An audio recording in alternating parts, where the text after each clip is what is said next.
Welcome to the Steve Reeve Podcast with the best moments from the past week and a few things that didn't make it to air. Monday. It's Cruz Mornings. It is Election Day morning, and we're going to have a ton of information about that. In fact, I'll be live on location from one of the Ward 1 downtown polling stations. We also have the first laugh right now, as scheduled each morning for the 6 a.m. club to make sure that you got some laughs, or at least an attempt at it. I once told a poll worker for an election, I was there to make change, but they wouldn't break a 20. It's rude. It's time for Cruz Music News with Steve Reeve.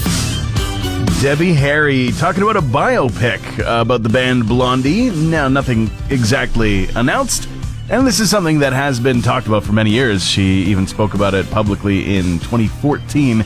Said that hoped that the film would help people have a finer appreciation of the band. But a new interview with The Times has her giving her choice on who should play her. She said if it were somebody like Florence Pugh, she would be in heaven. Continuing, I just think that she's a great actor and she could do anything. And I think most of us absolutely agree. That would be a very fun movie to watch. Now, a game based on the movie franchise James Bond called First Light 007, going to be coming out next year.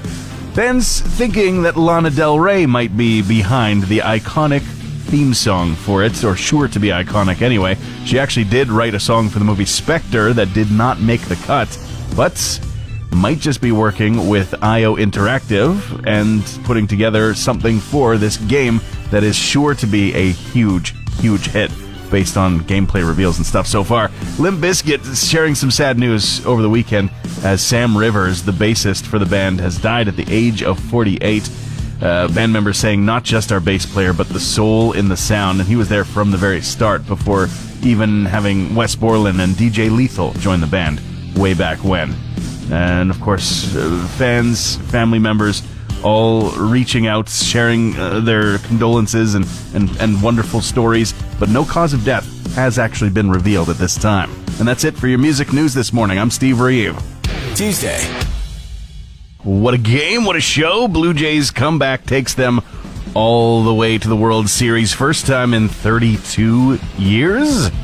Is that correct? Holy cow, officially Canada's team. Just jump on the bandwagon, man. They had a play that locked the win in at the bottom of the 7th.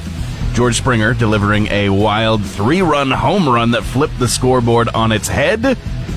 And, of course, fans in the stands losing their minds. Game 1 with the LA Dodgers is Friday. I talked to a friend yesterday, this was before the game, who kept saying that they weren't a superstitious baseball fan. Couldn't be them. No way. And then they proceeded to explain a couple of very specific watching conditions at home that are 100% superstitious. I'm not superstitious, but I am a little stitious. Kenny Loggins is absolutely saying, nope, can't use it to Danger Zone for use in an AI dumping video, as it's been described. Too many people are trying to divide us, is what he says. This is a video that was put out by the Donald Trump team featuring the use of AI and not a at least not a permission-given usage of Danger Zone. Nobody asked for my permission, which I would have denied, he says, in a full statement that is available from the Kenny Loggins website. Dave Grohl honored for helping people out. Recently, at the Hope the Mission event, LA's BMO Stadium hosted it, and he was honored for helping with the Hope the Mission events, as well as just several instances of just feeding people, as simple as that. He had a speech that he said included, this whole thing started years ago, and I was going to the studio one night where they have a new studio in Northridge. It was a particularly cold February, and I noticed how many people were on the street. And I'd cooked before for charities and fundraisers and things like that, which is always great, but I was looking at these people that needed to eat, and I'm like, what the bleep? Let's just make some food and give it to the people. A incredibly simple idea, and a shockingly necessary one as well. Meanwhile, looks like trouble in Buenos Aires for Guns N' Roses. Axl Rose seen kicking and throwing his mic at the drum set of the new, at least new since March, Guns N' Roses drummer Isaac Carpenter. He joined the band just recently. Of course, previous drummer Frank Ferrer no longer with the band. And at the show on Saturday, they were only just 2 shows into a residency in Buenos Aires when the incident went down, followed by Axl storming off stage. we'll have to keep an eye on that situation. But that is it for your music news headlines. I'm Steve Reeve. Wednesday. We're worried about plans. We're worried about costumes. We're worried about the candy making it all the way to the big day itself. I got some candy math in my brain this morning. If we purchased a 100-count bag of assorted fun-sized chocolate bars and a 50-count box of assorted gummy candy on October 9th, leaving 22 days until Halloween with 2 people in the house, that leaves a total of 3.4 candies each per day. And though there have been some days where one of us doesn't even get into the candy, I don't think we're going to make it. Time for the big question. How big is it? Big. Large because it's intended to serve a purpose, to help get those brain cells firing again in the middle of the week and continuing to do so till the end of the week. You are very welcome. Today's big question. What is the Halloween candy that you never eat, but you still buy the assorted box that includes it because of all the other good stuff in there? Let me word it another way. Why is it that every box or bag of assorted Halloween candy seems to have some really incredible options? The ones where you're like, oh yeah, love those, delicious. And there's always one mixed in there that you go, oh, you're coming to the party too? Oh, it's like somebody added honeydew to the fruit platter. Yeah, why is it here? We don't need it, but they add it for some reason. So what is that terrible candy that you don't want to eat, but you still will get the assorted box that includes it for the good stuff? I can even get you started with Smarties. Am I right? Far inferior to the M&M, in my opinion. Only good for baking, and even then, the M&M's probably going to serve a better purpose. You're listening to the Steve Reeve Podcast from 100.5 Cruz FM. Plenty of sugar around for Halloween, with the candy in the bowl, in the box, in the bag, wherever it is, in your stomach is where it's going. Now, we're asking the big question today. What is the Halloween candy that you'll never eat, but you still buy the assorted box that includes it for all the other good stuff that's also in there? Let me know. Let me know what that is. Or if you encounter just candy that you do not understand why other people do enjoy it. It's an easy one. It's low-hanging fruit, easy pickings, but still, candy corn, I just don't understand it. It reminds me of Ooter in The Simpsons Treehouse of Horrors. You know, he's like, would you like another lick of my flavor wax? I'm like, no, I don't want your flavor wax at all. Thank you very much. I want real candy.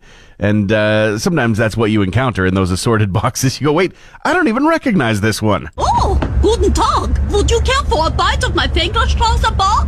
I also have a bag of marzipan Joy-Joys. Despite the death of Sam Rivers, a founding member and bassist for Limp Bizkit, the band will be continuing to go on tour next month. Very few details have emerged about the death of Sam Rivers, which happened on Saturday of this past weekend. But I guess confirmation from the band, despite a very emotional period for them as well as for fans, they will fulfill some dates as early as next month. Bruce Springsteen, we're finally going to see his biopic, Deliver Me From Nowhere, which is all surrounding the period of time in his life when he was writing and recording the 1982 album Nebraska starring Jeremy Allen White. He does say that mental health is a major theme, and as well as depression, and talked about how in the 50s and 60s, everybody just suffered through it because nothing was known about mental health at the time. He says that absolutely had an impact on his life and does come through in the movie. Friday is when that releases. And Rush, in their post-Neil Peart posthumous tour, they said they were never going to do, but they decided, I guess eventually, that the fans wanted it enough, they wanted to play the music enough that it was going to be a thing. So Geddy Lee and Alex Lifeson are, of course, continuing on their tour in the new year, but they have now added some new dates. Edmonton amongst them, Montreal as well as Vancouver, and tons in the United States. All of those tickets go on sale, general public style, on Friday, October 31st. That's it for your music news this morning. I'm Steve Reeve. There's a company out there who wants to put a camera in your toilets. This is awkward right off the bat. Kohler is the company behind the Dakota toilet accessory, and I believe it's something that will be built into also just, stock into real premium, real expensive toilets. But for the rest of us, it still is expensive. It's $599. I'm pretty sure that's US. There's also a subscription fee, like there is for everything these days. Can you imagine paying a subscription fee for your toilet? I mean, you already do. It's called the water bill. But this camera is also part of a toilet bowl cleaner. sort of system. And I guess the idea is that it's going to use AI technology to analyze what is deposited in the toilets and make some calls about the health of the person who put it in there. Gut biome health, any blood presence, hydration status. Absolutely essential stuff. I mean, other than the fact that for thousands and thousands and thousands and thousands and thousands of years, we got by pretty well with just kind of going, you know what? I'm thirsty. Maybe I should drink some water. Transmission over. Want more Steve? New podcast episodes happen every Friday, or just tune into the Steve Reeve Show. Weekday mornings starting at 5:30 a.m. on 100.5 Cruz FM.